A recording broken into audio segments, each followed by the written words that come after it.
I wanted to share a little bit today about maybe the long-term perspective of being a prison volunteer. Having gone to this one local prison for many years now, at least 8, I'm not sure how many, and seeing the change in the members there over time. So each, I only go like 4 times a year, but even in that, I've gotten to know a number of people there, guards, the chaplains, inmates, and once in a while the volunteer coordinator.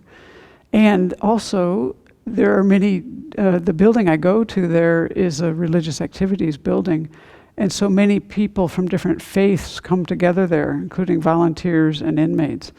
And on my last trip, I was quite taken with the harmony among all the different people in this little building, in this setting that's surrounded by all this barbed wire. It was very much a feeling of joy and a feeling of tolerance. So in the room that I go into, there's these big closets, and people are allowed to have certain religious items. So every week that I'm there, every time that I'm there, there are people that have to come into the room while we're having our little get-together, and they have to put away their things in this closet. So the Native Americans are the ones, because their schedule is the same as ours, that always come in. And over the years, just in this small little interaction of them coming in, quietly putting away their stuff, sometimes we were in this break time in between the 2 sessions, and we have a chance just to visit, and they were just so friendly. Everyone's so kind, and it was just like, wow, we've really gotten to know each other. Even though we hardly exchange words, we just share this space.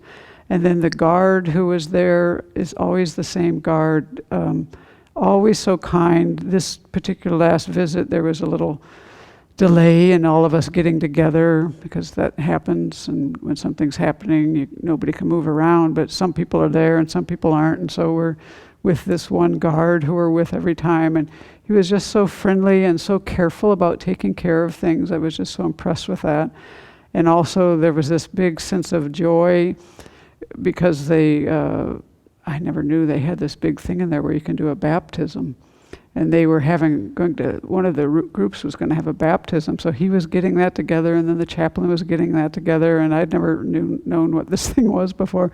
So then when we leave the session, there was a lot of joy when we walked out of our room, because we're walking into this room where there's kind of a Hispanic group.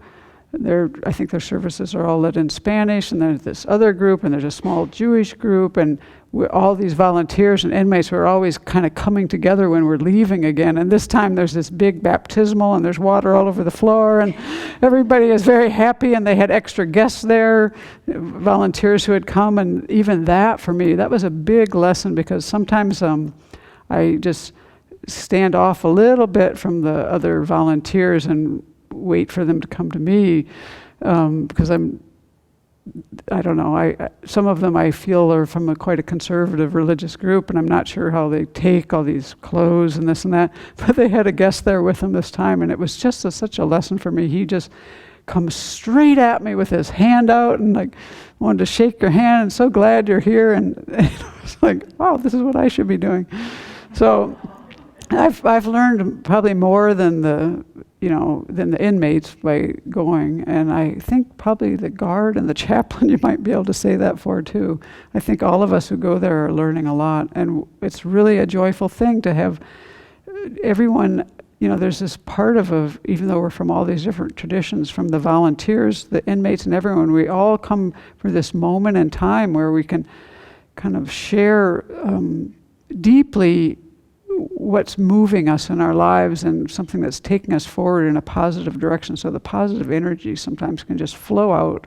And in this particular prison, which is the most beautiful prison I've ever been in terms of the actual structure, because some of them I find without any color, without any living anything, just wire, walls, concrete, and no color. This year, I have to say, because I've traveled a little bit in the last few weeks, the most beautiful flowers I've seen anywhere have been in the prison. they were allowed about, I don't know, I think it was about 7 years ago, they started to be able to plant some flowers. Because they already have a lot of grass. And it's just gorgeous in there right now. And now they have this huge garden where they're taking out thousands and thousands of pounds of food. And all of this, I think, is just a real sign of health for, it's a very healthy thing in a very difficult situation where people need to be contained and a lot of people aren't controlled, and it's not easy. But there's some glimmers of real kind of togetherness, a real kind of joy in this period of time where we can all come together and share that. So some days it's like that.